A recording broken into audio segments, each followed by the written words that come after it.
Questa storiella racconta di un saggio, di uno starez che va per la strada e incontra un uomo che spinge una carriola piena di sassi, fa una fatica enorme, sudato, e lo starez chiede a quest'uomo: ma lei, buon uomo, che cosa sta facendo? E quello, incazzato nero, iroso, risponde: ma non lo vedi, sto spingendo questa maledetta carriola.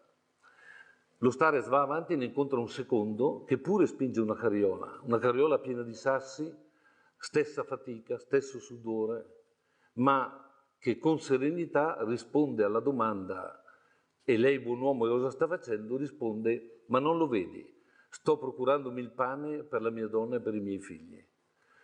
Lo starez va avanti e ne incontra un terzo, stessa carriola, stesso peso, stessa fatica, stesso sudore, che lietamente spinge la sua carriola e lui gli chiede: e lei, buon uomo, che cosa sta facendo?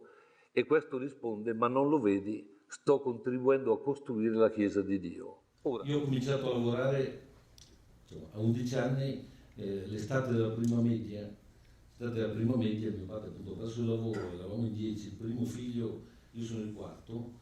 In queste condizioni il primo si è rifugiato in seminario e si è scampata. Le due sorelle maggiori di me aiutavano la mamma in casa, quindi è toccato a me. Insomma, mi ha chiesto di andare a lavorare quell'estate, estate della prima media, sono andato a fare il garzone in una gastronomia in città.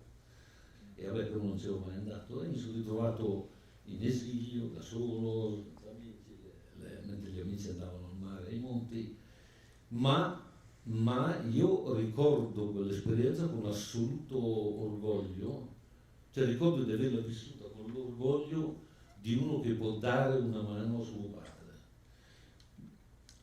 Il lavoro è un'idea della vita, il lavoro, non è che aggiungi qualcosa di faticoso a una vita che andrebbe per conto suo.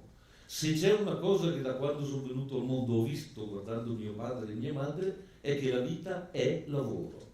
E tutta la dignità della persona sta nel fatto di lavorare, di poter entrare nelle cose, nella vita, nelle responsabilità, nei rapporti, col gusto di costruire. So che cazzo di vita è?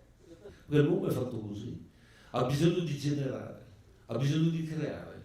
Lo sai che ha dentro una fatica, lo sai che ha dentro un sacrificio, ma che bellezza è quel sacrificio lì, che bellezza ha dentro, lo capite, si capisce subito dalla vita come è fatta, che ha dentro un aspetto di sacrificio e un aspetto di lavoro che nobilita tutto il resto e che tiene insieme le 24 ore e tutti i rapporti.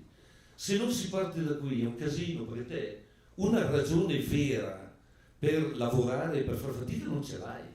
La tentazione di dire il lavoro è fatica e perciò va evitato e penso ad altro, vivo davvero solo quando esco dal posto di lavoro, questo è l'inferno.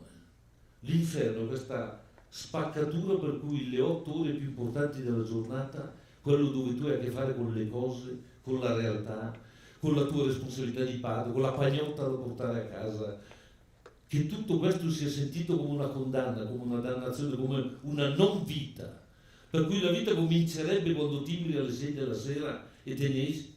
Questo è l'inferno, perché diventa tutto intollerabile il lavoro e intollerabile il riposo. E la voglia di fare, la voglia di creare, ti viene per una passione che hai alla vita, non al lavoro, non ai soldi, non al successo, per quelli ti lasciano a piedi, sempre, prima o dopo ti lasciano a piedi.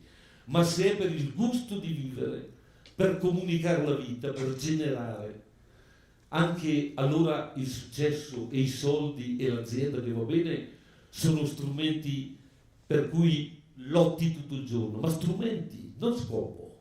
E allora, se non sono lo scopo ma sono lo strumento, andassero in crisi, venisse la crisi, non vai mica giù, non ti trovano impiccato perché l'azienda è finita. Ti trovano impiccato perché l'azienda è finita se hai fatto dell'azienda lo scopo della vita, ma è troppo poco, non va bene.